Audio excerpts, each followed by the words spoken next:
कुछ समय पहले आपने रिपोर्ट सुनी होगी कि हमास वाले पाकिस्तान ऑक्यूपाइड कश्मीर में थे। बिल्कुल, वहां पे वो जैश ए मोहम्मद और लश्कर तैयबा पहलगाम उसी के बाद हुआ था। पहलगाम उसी के बाद हुआ था। तो आपको क्या लगता है, आप चाबहार को एक कोने में रखो, कई इंडियंस कहते हैं बड़ी अच्छी दोस्ती है रेजिम के साथ और $3 अरब का चाबहार में इन्वेस्टमेंट है, उसको 1 मिनट कोने में रखो। आपको क्या लगता है कि खमेनेई को या फिर ईरान की जो सीक्रेट सर्विसेज हैं, खुफिया एजेंसी, उनको नहीं पता था कि हमास वहां के पीओके में आ रहा है और हमास वहां पे उनको डायरेक्शन दे रहा है? जो पाकिस्तान ने करा है, ईरान की पीठ पे खंजर उतारा है। पाकिस्तान इज अ बैकस्टैबर नेशन, ये धोखेबाज मुल्क है और इन्होंने इस्लामी बिरादरी मुल्क होने का ढोंग रचा और ढोंग रचने के बाद इन्होंने गद्दारी करी है। बहुत स्वागत है आपका उस शो में जिसका नाम है प्रतिशोध। और आज इस वीकेंड प्रतिशोध में खास तौर से हम इसलिए जुटे हुए हैं क्योंकि ऑपरेशन मिडनाइट हैमर, जो लोगों को लग रहा था कि होगा नहीं, लेकिन यहां जो लोग मौजूद थे उनको और मौजूद हैं उनको कई दिनों पहले दिखाई दे गया था कि ये बहुत जल्द होने वाला है। हमारे साथ मेजर गौरव आर्य, जिन्होंने ये कह दिया था। असल में ये शुरुआत बहुत पहले हुई थी जब इन दोनों ने हमारे साथ एयर वाइस मार्शल पीके श्रीवास्तव भी हैं।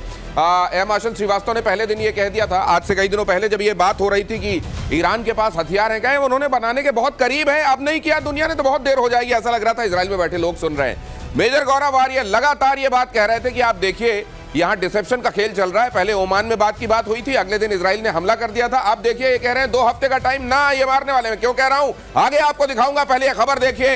ईरान इजराइल जंग में अमेरिका की एंट्री। अमेरिका ने ईरान के 3 एटमी ठिकानों पर अटैक किया। फोर्डो, नतांज, इस्फहान के एटमी प्लांट पर अटैक भारतीय समय के मुताबिक सुबह 4:30 बजे B-2 बॉम्बर्स ने उड़ान भरी, गए, बंकर तबाह किया। और ये फोर्डो एक पहाड़ी है वहां पर जहां नीचे काम चल रहा था ये एनरिचमेंट का। वहां जाकर बहुत दिनों से जो बात हो रही थी कि फोर्डो ही वो जगह है जिसको फोड़ दो, ये विचार कर रहा है अमेरिका और फोड़ दिया गया। मेजर गौरव आर्य, मुझको लगता है अब आपको एक बढ़िया सा वो कि यहाँ बाबा जी मेजर गौरव आर्य हैं और इनसे आशीर्वाद लेकर ले जाओ जियोपॉलिटिक्स की भविष्यवाणी। नहीं, ऐसा नहीं। बट जो मैंने दिनेश देखा इसमें होते हुए काफी समय से, हम लोग देखते हैं, सर भी यहाँ पे हैं, मेरे सीनियर हैं, हम लोग ये देखते हैं कि ऑप्शंस क्या हैं, क्या क्या हो सकता है। 1 हो सकता है, 2 हो सकता है, 3 हो सकता है, और इन 3 में से सबसे ज्यादा पॉसिबल क्या है? अगर कोई ये कहता है कि मेरे पास एक पहाड़ है, पहाड़ के अंदर एक न्यूक्लियर फैसिलिटी है और न्यूक्लियर फैसिलिटी के बिल्कुल वो 200 फुट नीचे है और इजराइल के पास कोई हथियार नहीं है, तो फिर सेकंड ऑप्शन ये होता है कि भाई अगर इजराइल के पास नहीं है तो किसके पास है? बोला साहब ये तो अमेरिका के पास है।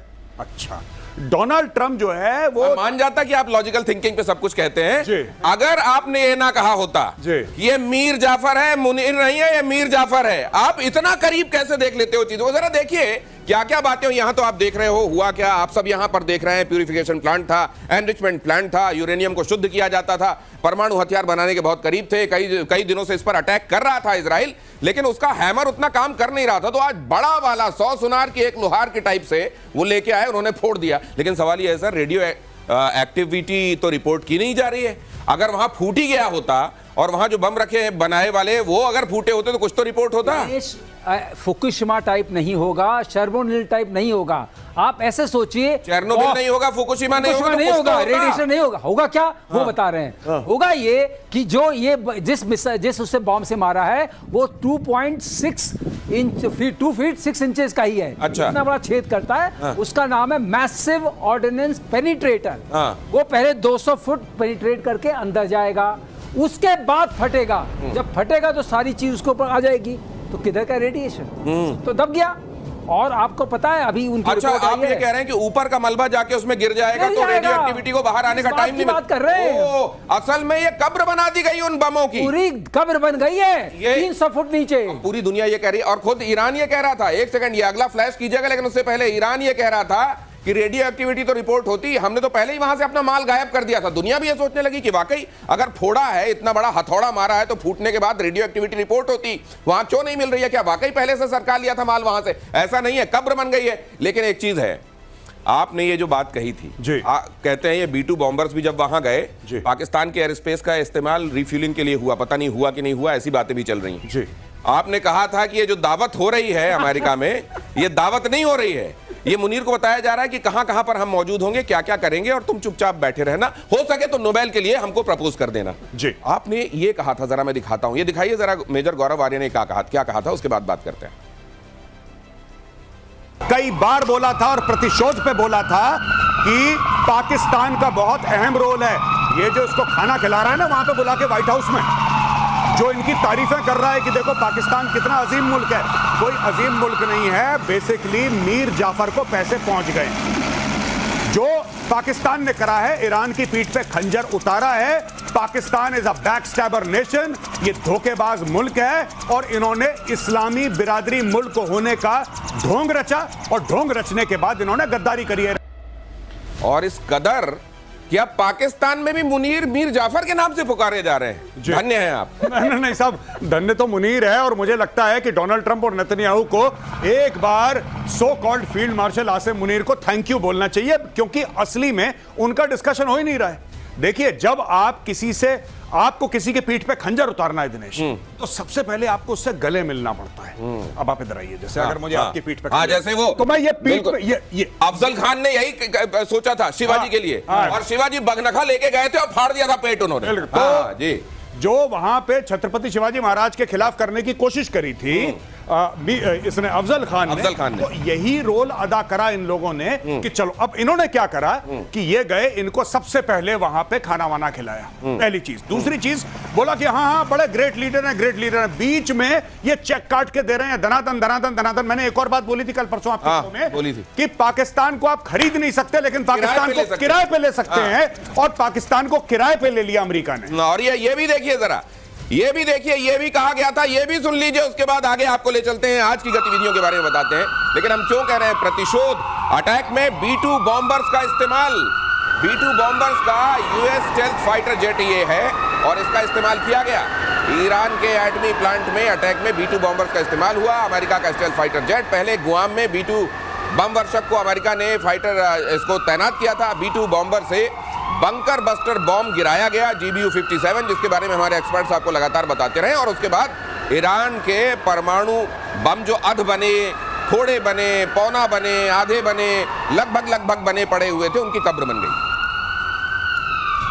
अब जरा ये भी देख लीजिए, जो दूसरी मैं जो कह रहा हूं प्रतिशोध में जो यहां बातें होती हैं, वो कुछ दिनों बाद आपको रिफ्लेक्ट होती हुई दिखाई देती हैं। वो ऐसा लगता है कि जैसे पहले ही देख लिया जाता है हमारे एक्सपर्ट्स की तरफ से कि क्या होने वाला है। मैं बड़बोलापन नहीं कर रहा हूं, कोई एग्जैजरेशन नहीं कर रहा हूं। जरा ये भी देखिए, ले कीजिए प्लीज। ये भविष्यवाणियां हम मारे गए हैं।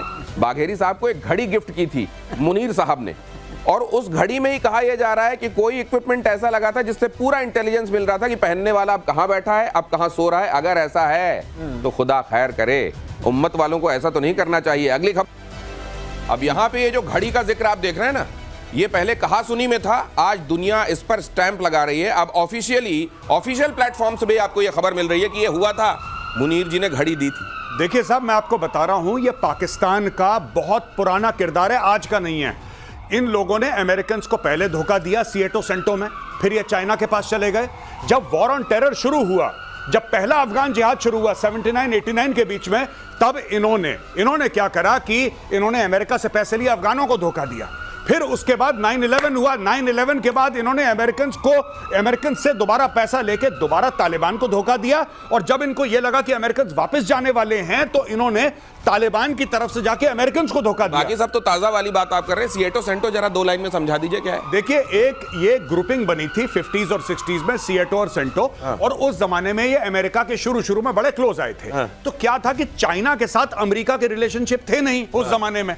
तो पाकिस्तान ने उस वक्त भी दलाली खाई थी।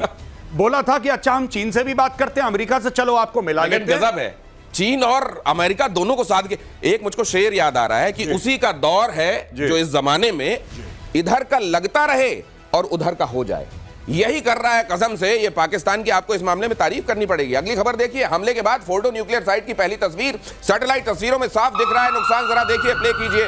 बमबारी के निशान साफ, जमीन धंसी हुई दिखी। ईरान का न्यूक्लियर प्रोग्राम खत्म किया। अमेरिका ने कहा यह सैन्य नहीं, स्ट्रेटेजिक स्ट्राइक थी। अमेरिका ने यह भी कहा। आपने भाई साहब, जिसको दुनिया नहीं पढ़ पा रही है ना, आप लोग गजब पढ़ना है।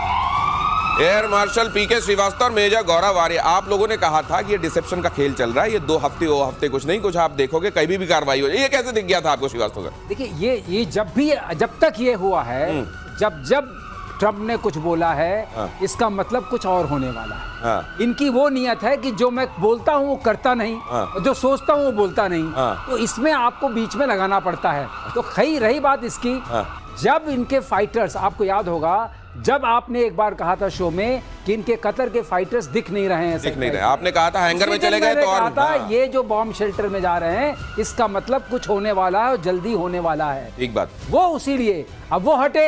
आपने इनका डिसेप्शन देखा, गुआम को भेजा था, E2 गुआम गए थे, और जो यहाँ आके मार रहे हैं वो दूसरे हैं। राइट। और ये जो सैटेलाइट पिक्चर्स आप दिखा रहे हैं, जिसको बोल करके बहुत सारे लोग ईरान में बोल रहे हैं कुछ नहीं हुआ, कुछ नहीं हुआ, क्योंकि जब 200 फुट जाके फटेगा ऊपर क्या दिखेगा? ऊपर क्या दिखेगा? तो गिर गया है, ऊपर का मलबा वहीं पे जाके गिर गया। अब ये जरा ये 3H वाला दिखाइए। मेजर गौरव आर्य लगातार ये कहते रहे हैं कि क्यों ईरान को परमाणु नहीं देना चाहती है दुनिया, या अमेरिका नहीं देना चाहता है, या इजराइल कह रहा है कि भाई इसके पास तो परमाणु नहीं होना चाहिए। ये 3H वाला दिखाइए, ये किस तरीके से ईरान का, असल में ये लोग कह रहे थे कि ईरान अपने पास नहीं रखेगा, हिजबुल्ला हमास हूती के पास चला गया और इन्होंने फोड़ दिया, तो आप किसकी जाके कॉलर पकड़ोगे, सैंक्शन लगाओगे? और इसीलिए नहीं, क्योंकि बहुत सारे लोग कह रहे हैं ना कि अमेरिका के पास अगर एटम है और उसने जापान पे गिराने का उसका इतिहास भी रहा है, तो वो कैसे मॉनिटर बन के आ रहा है कि इसके पास रहेगा, इसके पास नहीं रहेगा? देखिए, दो बातें हैं, मैं सिर्फ एज एन इंडियन बताता हूं आपको। कुछ समय पहले आपने रिपोर्ट सुनी होगी कि हमास वाले पाकिस्तान ऑक्यूपाइड कश्मीर में थे। बिल्कुल, वहां पे वो जैश मोहम्मद और लश्कर तैयबा, पहलगाम उसी के बाद हुआ था। पहलगाम उसी के बाद हुआ था। तो आपको क्या लगता है, आप चाबहार को एक कोने में रखो, कई इंडियंस कहते हैं बड़ी अच्छी दोस्ती है रेजिम के साथ और $3 अरब का चाबहार में इन्वेस्टमेंट है, उसको 1 मिनट कोने में रखो। आपको क्या लगता है कि खमेनेई को या फिर ईरान की जो सीक्रेट सर्विसेज हैं, खुफिया एजेंसी, उनको नहीं पता था कि हमास वहां के पीओके में आ रहा है और हमास वहां पे उनको डायरेक्शन दे रहा है? भाई साहब, ये सब जियोपॉलिटिक्स का चेस का गेम है। अगर इनके पास न्यूक्लियर वेपन आ जाते ईरान के पास, ये कश्मीर में आग लगा देते, ये आग लगा देते कश्मीर में। ये और इन्वेस्टमेंट वाली बात भी समझनी पड़ेगी। 2000 रुपए आपने कहीं लगाए हैं, अब आपको लग रहा है 20 रुपए लगा के वो 2000 रुपए आप ले सकते हैं, तो वो 20 रुपए लगाइए जो आपके पास आखिरी बचे हैं, वरना उन 20 रुपए को कहीं और इन्वेस्ट कीजिए, वरना वो 2000 के चक्कर में ये 20 भी चले जाएंगे, कपड़े देने की नौबत आ जाएगी। अगली खबर देखिए, अमेरिका के हमले के जवाब में ईरान ने इजराइल पर दागी मिसाइलें। IRGC का दावा, इजराइल पर सबसे बड़ा अटैक किया, इजराइल के 14 अहम ठिकानों को बनाया निशाना। हाइफा, तेल अवीव के मिलिट्री और रिहायशी ठिकानों पर ईरानी मिसाइलें गिरी।